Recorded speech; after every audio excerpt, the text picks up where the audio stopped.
తెలంగాణలో పంచాయతీ ఎన్నికలకు ప్రభుత్వం కసరత్తు చేస్తుంది. నేడు జిల్లాలో గెజిట్ నోటిఫికేషన్లు జారీ చేయనున్నారు.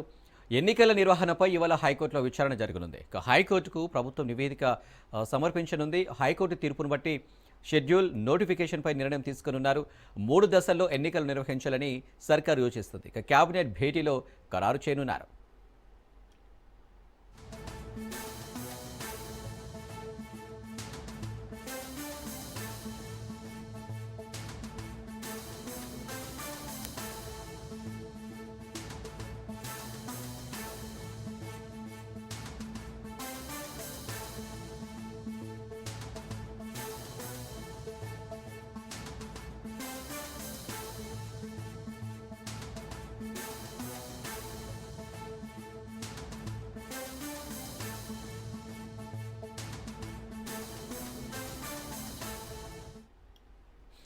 రాష్ట్రంలో పంచాయతీ ఎన్నికల నగారా మోగించేందుకు రాష్ట్ర ఎన్నికల సంఘం సిద్ధమవుతుంది.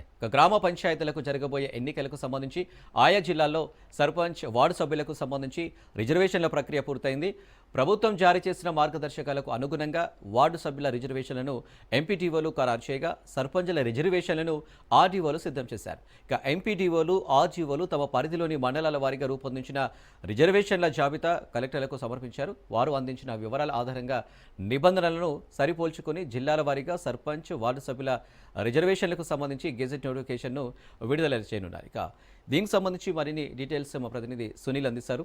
సునీల్, తెలంగాణ రాష్ట్రంలో ఎంతగానో ఆసక్తిగా ఎదురు చూస్తున్నటువంటి గ్రామ పంచాయతీ ఎన్నికలపై ఇప్పటికే రాష్ట్ర ప్రభుత్వం కసరత్తు ప్రారంభించింది. మరోవైపు కేబినెట్ కూడా కీలక నిర్ణయం కూడా తీసుకుంది.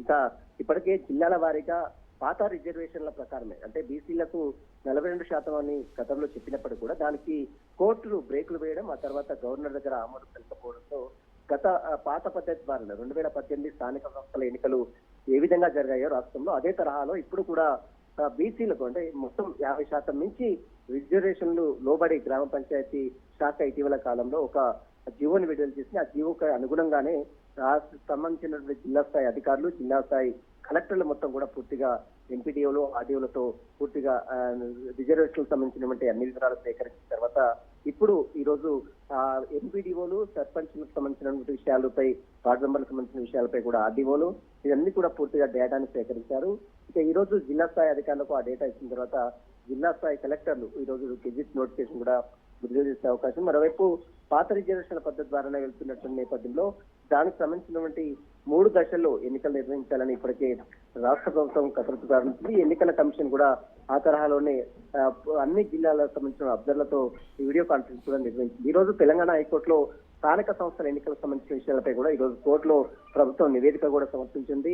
ప్రభుత్వ నివేదిక వచ్చిన తర్వాత రేపు తెలంగాణ కేబినెట్ సమావేశం ఉంది కాబట్టి కేబినెట్ లో అన్ని వివరాలు తీసుకున్న తర్వాత రేపు సాయంత్రం వరకు కూడా ఎన్నికల నోటిఫికేషన్ విడుదలయ్యే అవకాశం ఉన్నట్టు కూడా తెలిసింది. రేపు లేదా ఎల్లుండి ఈ 2 రోజుల్లోనే ఎన్నికల నోటిఫికేషన్ కూడా విడుదలయ్యే అవకాశం ఉన్నట్టు కూడా సమాచారం తెలిసింది. మొత్తం ఏది ఏమైనప్పుడు కూడా గ్రామ పంచాయతీ ఎన్నికల నగారం ముగింది. ఇప్పటికే గ్రామ స్థాయిలో, గ్రామీణ ప్రాంతాల్లో కూడా ఎన్నికల సందడి కోలాహలం ఉంటుంది. ఆయా పార్టీ అభ్యర్థులు, ఆయా పార్టీకి సంబంధించిన రిజర్వేషన్లు ఇప్పటికే ఖరారైన నేపథ్యంలో దానికి సంబంధించినటువంటి కసరత్తు అయితే గ్రామీణ స్థాయిలో కూడా కొనసాగుతున్న పరిస్థితి ఉంటుంది. ఈ రోజు మరొకసారి తెలంగాణ హైకోర్టుకు రాష్ట్ర ప్రభుత్వం నివేదిక సమర్పించిన తర్వాత కోర్టు దీనికి సంబంధించిన విషయంలో ఎలాంటి నిర్ణయం తీసుకుంటుంది. ఎందుకంటే పాత రిజర్వేషన్లకు సంబంధించిన విషయాలపైనే ముందుకెళ్తాం, ఎన్నికలు నిర్వహిస్తామని ఇప్పటికే రాష్ట్ర ప్రభుత్వం కేబినెట్ ఆమోదం తెలిపింది కాబట్టి ఆ ఆమోదం సంబంధించిన వివరాలు కూడా ఈరోజు కోర్టుకు సమర్పించే అవకాశం.